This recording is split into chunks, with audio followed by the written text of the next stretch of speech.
Yeah, all right. So we're here back at it once again with this puppy bad boy MT-09 from 2017, and we're going to be changing the front sprocket, rear sprocket, and a brand new chain because these ones are the original ones that have been on the bike now for the better part of 3 years and what, 12,000 miles? Yeah, so it's time that they go. You can see this is just kind of not good. So let's change them. I'll run you through what we're going to do. This is going to be a bit of an instructional video for once, as opposed to just kind of, we don't know what we're doing, because we're professionals here. Yes. So first we're going to take off the shifter panel. That's just this bolt here. That's easy enough. We're going to take the front sprocket cover off. That's, again, easy enough. We're going to make sure we have the right socket for it, because last time we had a problem with that. Then we're going to break the chain, so we have a grinder. Power tools are the best. Don't let anyone tell you otherwise. We're going to get the rear tire off. We're going to change the sprocket. We're going to get the new chain on. We're going to seal it. We're going to rivet it, because now we have a proper chain breaker tool thing. We're also going to get the front sprocket back on. We're going to put the rear tire back on, and then we're good to go. So every step of the way, I'm going to be letting you know what to do, what not to do, and letting you know the torque specs of the different nuts and bolts. So starting with it, let's get this party started. This is a 5mm Allen key. Always nice when you have a proper set, thanks to the editor-in-chief. Oh, that puppy's on there. All right, which is good because you want it to be on there. But like I said, we'll get the right torque specs for you when we're getting buttoning all this back up. That obviously was probably on there a little too tight.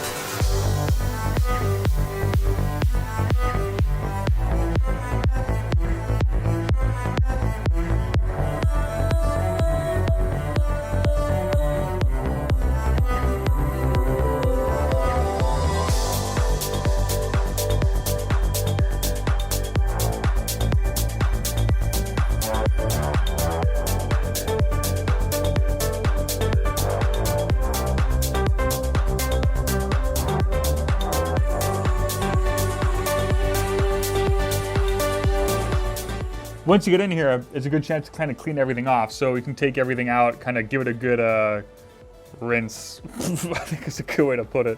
The problem I'm having right now is I don't know how to take the quick shifter off because I can't get this bottom thing out, and I don't want to dangle it by the wire. So we're going to try and tie that up out of the way in a second. But right now, let's get this gunky ass thing out of here. Yeah, I mean, look at that. Beautiful. And let's make sure we got the right socket.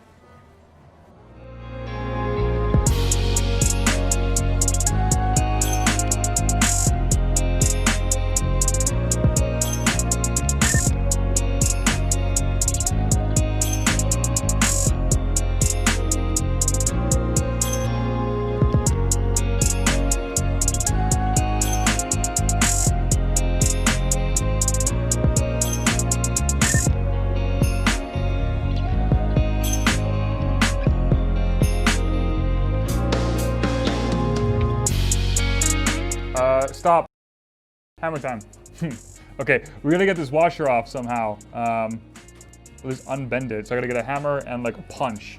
I don't really have the special tools, but we're gonna improvise.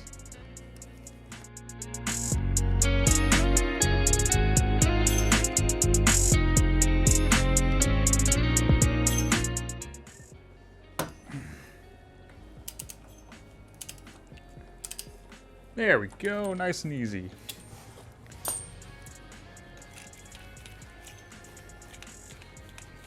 If you do use a torque wrench, which you're not supposed to use to break bolts, make sure you put it on the highest torque setting so you don't stress any of the internals.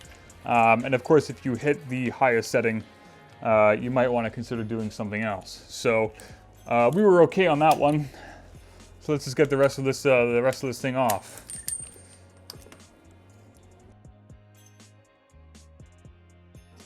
Okay, cool. Look at that. So this is the nut that has the washer, the lockable washer on it. So this is the actual thing that you use to bend into the grooves on the sprocket here. That way you know it's never going to come off by accident, because that would be really, really, really bad.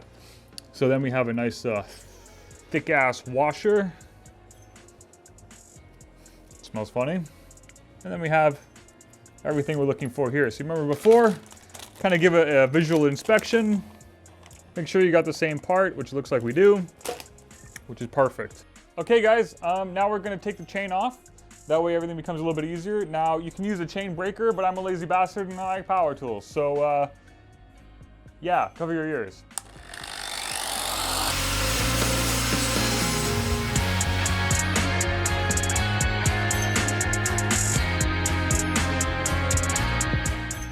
We grinded the sucker off and this is it. Perfect. All right.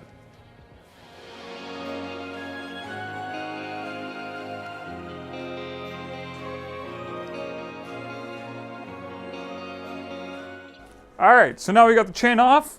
Looking good. Let's get the back tire off. Should be nice and easy. Of course, nothing ever is.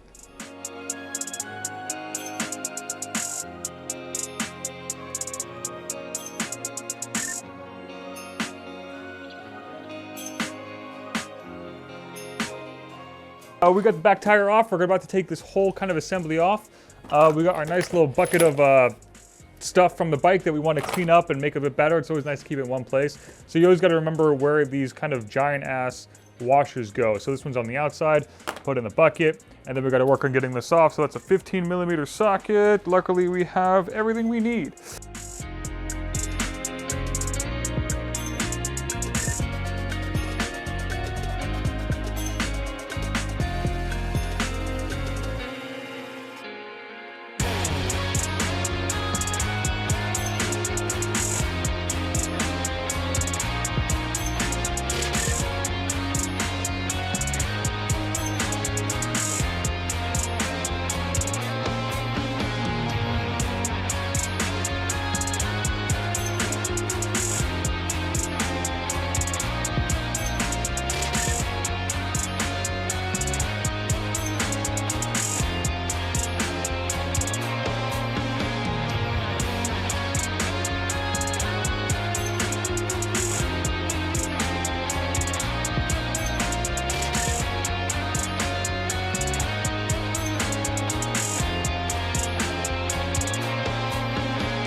All right, guys, so we got the rear sprocket on this nice tire wheel thing over here, and we got the torque specs is 80 Newton meters. That's 80. So I like to go in a crisscross pattern. You can do with it what you like.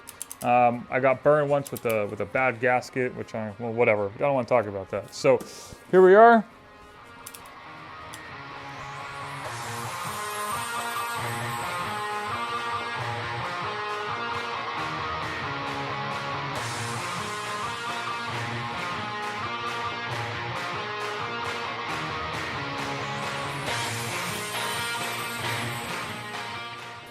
Now, when it comes to putting everything back together, I like to put a nice bit of silicon, what is this?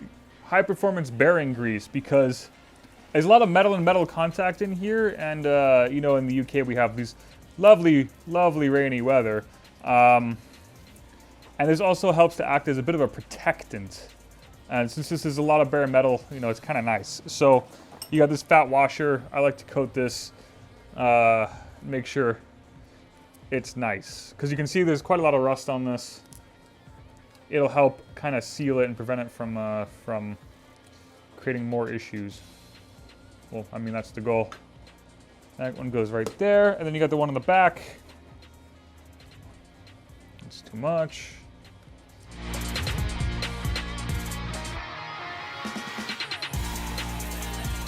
And don't forget to grease the axle as well.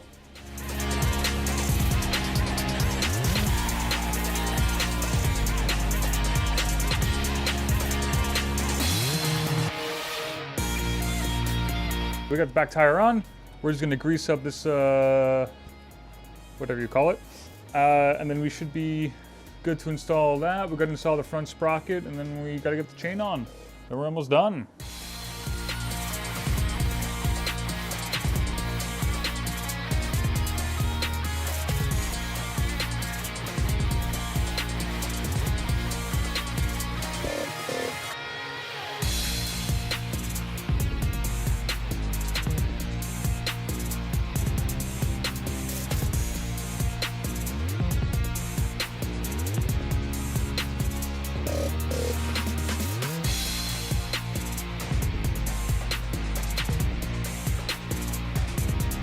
We got the whole rear axle back installed, the rear tire, everything's looking crisp and clear. So now we got to put the new front sprocket on, so that way we can get the new chain on and we can get a move on. So good thing we clean up all these nice bits and pieces so we can kind of put those back in.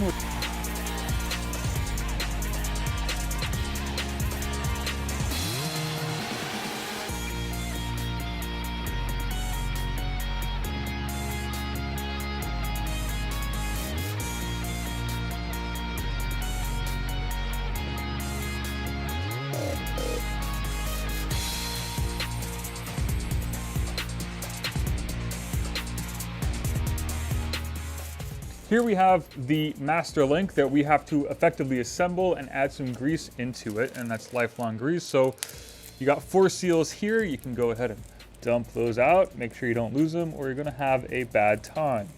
Don't do that. All right, there you go, dispose of that. So 2 seals go on the inside. I think these are multi-directional, so you don't have to really care which way they go. Perfect. Now you wanna open up your grease. And you just want to slather this in it, because it's going to be in there for basically ever, and you're going to seal it for, well, forever.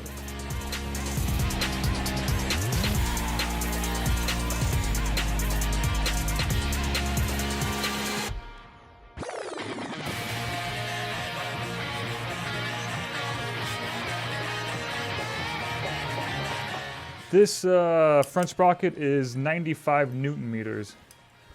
So let's get this up there, get some tension on it.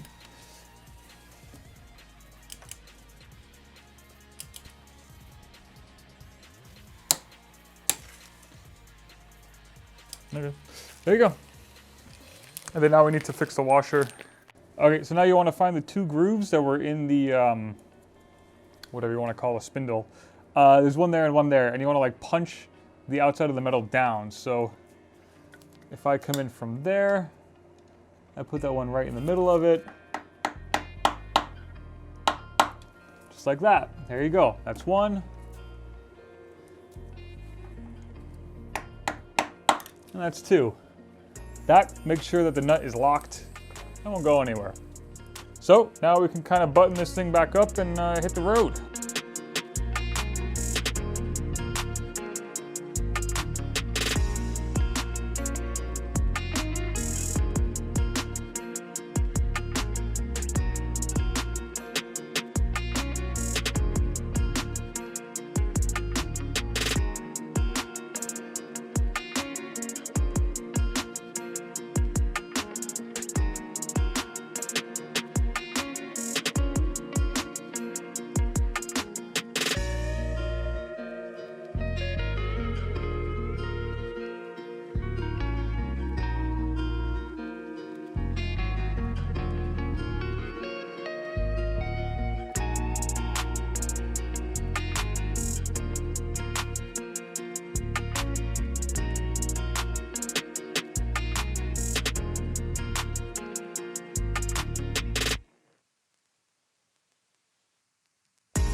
Okay guys, So with this final torque of the wrench, I don't know if that's a saying, but it is now.